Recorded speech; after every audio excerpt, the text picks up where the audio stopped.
Halo semuanya, jumpa lagi dengan saya Yoli Agnesia pada pembahasan pada pembahasan soal TIU CPNS part ke-9. Oke, kita langsung aja ya di sini. Oke, sebelum kita lanjut ke pembahasan, bagi teman-teman yang pengen latihan dulu, silakan coba kerjakan dulu soalnya, di-pause dulu videonya, kemudian jawab sendiri. Lalu nanti bisa dicek pembahasan jawaban kalian itu dengan menyimak penjelasan dari saya, gitu ya. Oke, kita mulai aja. Soal pertama, jika X adalah akar dari 6,78 dan Y adalah akar 3,23, maka nilai dari perkalian penjumlahan X dan penjumlahan X tambah Y dan selisih X kurang Y adalah. Oke, ini sebenarnya adalah, kalau saya nggak salah ini ada di video part sebelum, saya lupa part keberapa. Jadi kalau di video sebelumnya itu kita menggunakan trik ini juga, cuman pengemasan soalnya berbeda gitu ya. Nah, ada triknya di sini, atau ada bentuk lain dari perkalian ini yang akan membantu kita mengerjakan soal yang seperti ini. Nah, kalau misalnya ya soal ini dikerjakan dengan apa adanya gitu ya, maka nanti kita akan menambahkan bentuk akar dan akan mengurangi bentuk akar. Dan kalau misalnya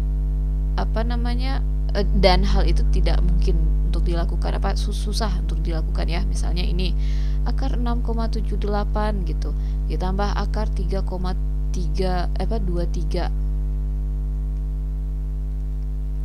Nah, ini kan tidak mungkin ya dikerjakan, karena akar itu yang bisa dijumlahkan atau dikurangi itu adalah akar yang sama gitu. Nah, cara lainnya itu ya salah satunya adalah dengan mengalihkan, menjabarkan bentuk perkalian ini gitu, X kali X, kemudian X kali min Y, ini dikali ini dikali ini. Nah, tapi cara ini pun juga lama gitu ya, karena kita harus mengalihkan satu-satu. Nah, cara cepatnya itu adalah kita langsung aja menebak hasil perkalian ini. Nah, itu kalian perlu ingat aja gitu ya. Kalau perkalian selisih dari perkalian antara jumlah dengan perkalian objek yang sama atau suku yang sama gitu ya, bentuk yang sama, bukan bentuk yang sama juga, ini satunya plus satunya minus gitu, tapi suku-sukunya sama.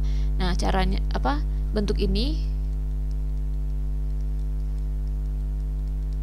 sama dengan selisih dua buah kuadrat suku-sukunya, X kuadrat dikurangi Y kuadrat.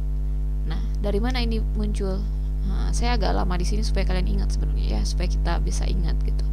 X dikali X itu X kuadrat, X dikali min Y itu min XY, Y dikali X plus YX, Y dikali min X min Y kuadrat.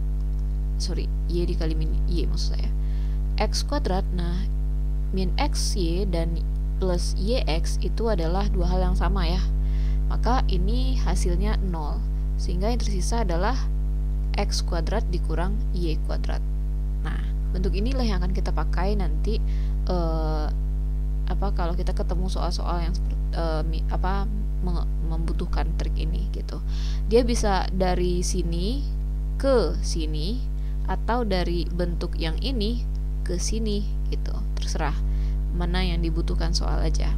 Nah, dalam case kita membutuhkan dari kiri ke kanan. Oke.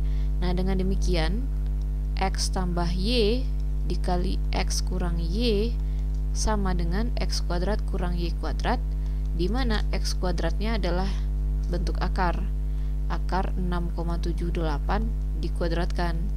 Nah, Y-nya juga bentuk akar dikurang akar 3,23 dikuadratkan. Ingat, bentuk akar dikuadratkan ya akarnya hilang ya. Jadi tersisa 6,78 dikurang 3,23. Atau hasilnya ini adalah 3,55. Jadi jawabannya adalah D. Soal selanjutnya. P itu adalah 1/21 dikurang 1/63. Q itu adalah 1/14 dikurang 1/84.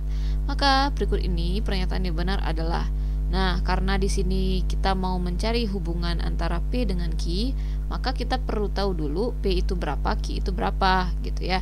Nah, kita selesaikan dulu pengurangan dari bentuk pecahannya si P. Oke, ini kita samakan penyebut ke 63. Nah, 21 itu mesti dikali 3 supaya hasilnya 63 ya. Maka yang di atas juga dikali 3. Sehingga kita punya 3 dikurang 1. 2/6, 3. Oke, untuk si Q itu adalah 1/14 dikurang 1/84. Nah, ini kita samakan ke 84 ya. Karena 84 itu bisa loh dibagi 14. Nah, berapa?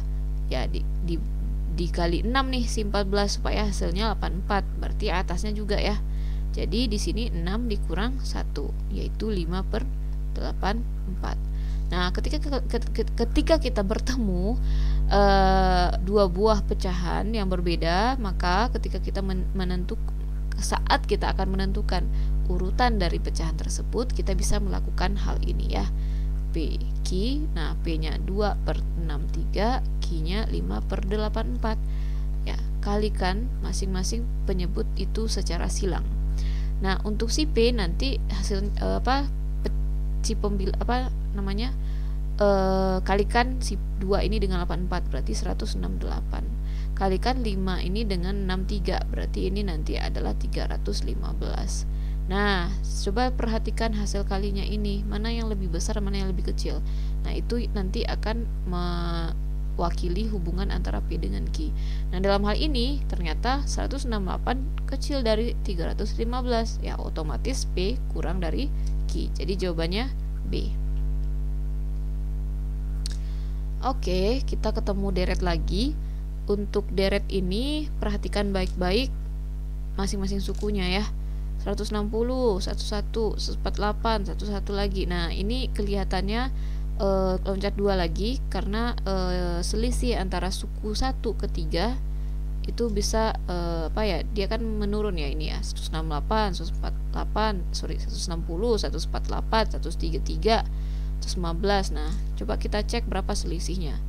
160 ke 114 itu minus 12. Kemudian 148 ke 133 itu minus 15. Kemudian 133 ke 115 itu minusnya 18. Oke, coba perhatikan. Minus 12 ke minus 15 itu adalah minus 3. Kemudian minus 15 ke minus 8 itu juga minus 3. Kita udah ketemu ya. Ini adalah deret tingkat 2 tingkat gitu ya. Berarti untuk satu lagi ke sini kita mesti kurangi lagi si min 8 ini dengan 3 sehingga kita dapat minus 21. Nah, maka si 115 ini kita minus 21 ya. Berarti jawabannya di sini 94 gitu. Nah, karena dia nanyanya kan 2 suku ya, harusnya ada titik-titik lagi nih, satu lagi di sini.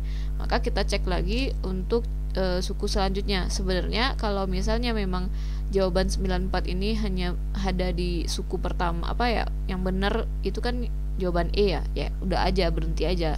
Ini udah pasti jawabannya gitu. Nah, tapi kalau kalian nggak percaya, wait dulu. Oh, saya keliru sepertinya ya. Coba perhatikan dulu. Ini adalah jawaban akhir ya, karena ada di sini suku pertama yang kosong. Jadi 94 itu harusnya jawabannya yang sini gitu. Nah, sekarang kita akan membuktikan apakah benar suku pertama itu 89. Nah, gimana cara ngeceknya? Kita mundur. Nah, perhatikan, ini ke sini kan kita nggak tahu berapa.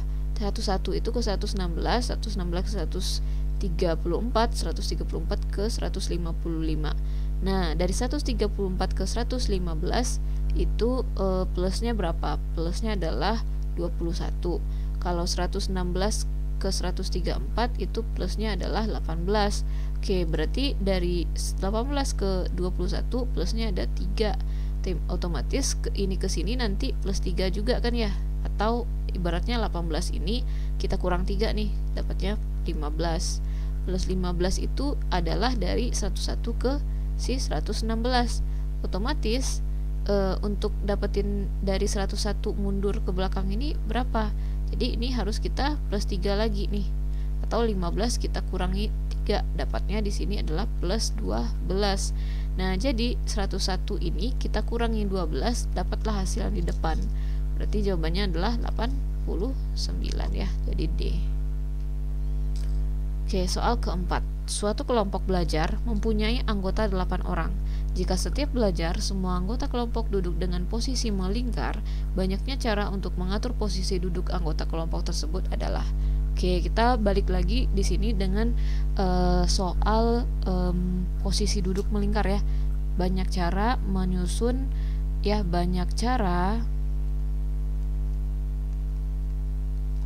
menyusun an object secara melingkar itu bisa didapatkan dengan cara n dikurang 1 faktorial. Ya, n kurang 1 faktorial itu apa? Ya, yaitu adalah perkalian si n kurang 1 dengan bilangan di bawahnya, kemudian di bawahnya lagi sampai nanti ketemu angka 1. Nah, gitu. Contohnya di sini kita akan menyusun 8 orang secara melingkar. Berarti banyak cara menyusun 8 orang duduk melingkar. Ya, kita bisa gunakan di sini 8 dikurang 1 faktorial. Nah, 8 kurang 1 faktorial itu berapa? Yaitu 7 faktorial kan ya. Nah, 7 faktorial itu berapa? Ya 7 gitu kan, dikali 6 dikali berapa lagi? Kali 5, 4, 3, 2, 1. Nah, di sini ini kali ini nih 30 dikali 6 dikali 7 ya kan ya. Sorry, ini bukan 7, 24 ya. Ya, berarti 210 dikali 24. 210 dikali 24, kita pakai 21 kali 24 dulu lah ya. 4824 4015. Berarti ini 504 karena nolnya ada 1 tadi, 5040. Nah, jadi jawabannya adalah E. Soal selanjutnya, Tito membenci Yanti dan Zizi. Lucky adalah kakaknya Tito. Wait. Oke. Jadi ini ada Tito, di atasnya ada Lucky gitu ya, atau mereka adik kakak gitulah ya.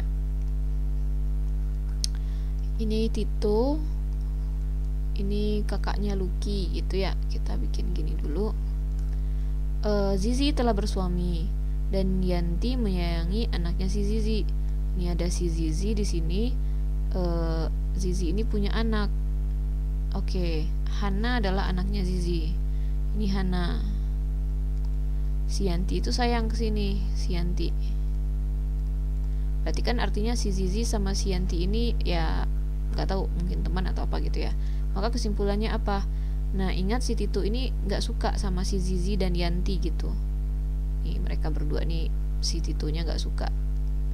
Tapi kita nggak ada hubungan, kita nggak punya apa namanya, kita nggak tahu hubungan Zizi dengan Yanti, kita nggak tahu hubungan Lucky dengan Zizi, ya. Tito dengan Hana kita juga nggak tahu. Tidak mungkin Yanti membenci Hana. Nggak tahu. Mungkin Tito menyayangi Zizi. Ini udah pasti salah ya. Ini udah pasti salah. Apa?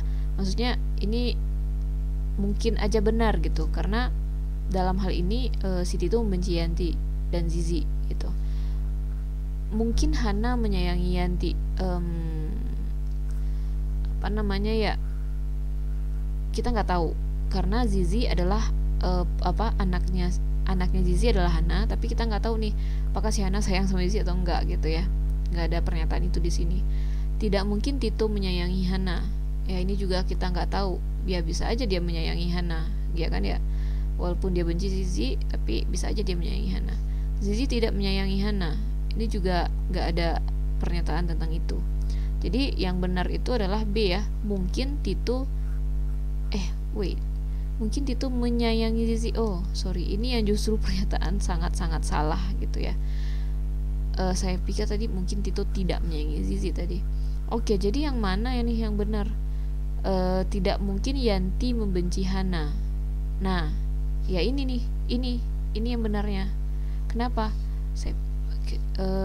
si Yanti itu dalam hal ini adalah menyayangi anaknya si Zizi, ya berarti dia tidak mungkin membenci si Hana. Jadi jawabannya adalah A.